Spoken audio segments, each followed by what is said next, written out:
আমরা তো এতক্ষণ বাক্য নিয়ে খেলা শিখলাম, এখন আমি একটা শব্দ বলছি, লামিয়া তুমি সেই শব্দ দিয়ে একটা বাক্য গঠন করো। নদী।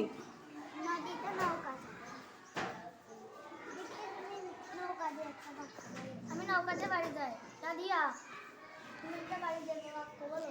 আমাদের বাড়িতে গরু আছে।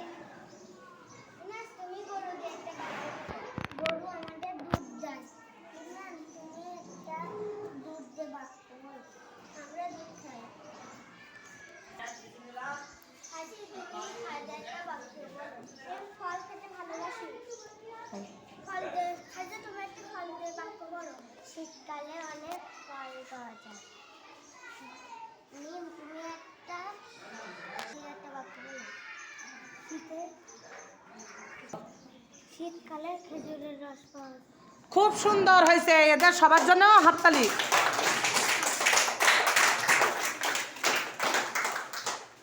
এখন তোমরা সবাই তোমাদের জায়গায় যাও। ধন্যবাদ সবাইকে।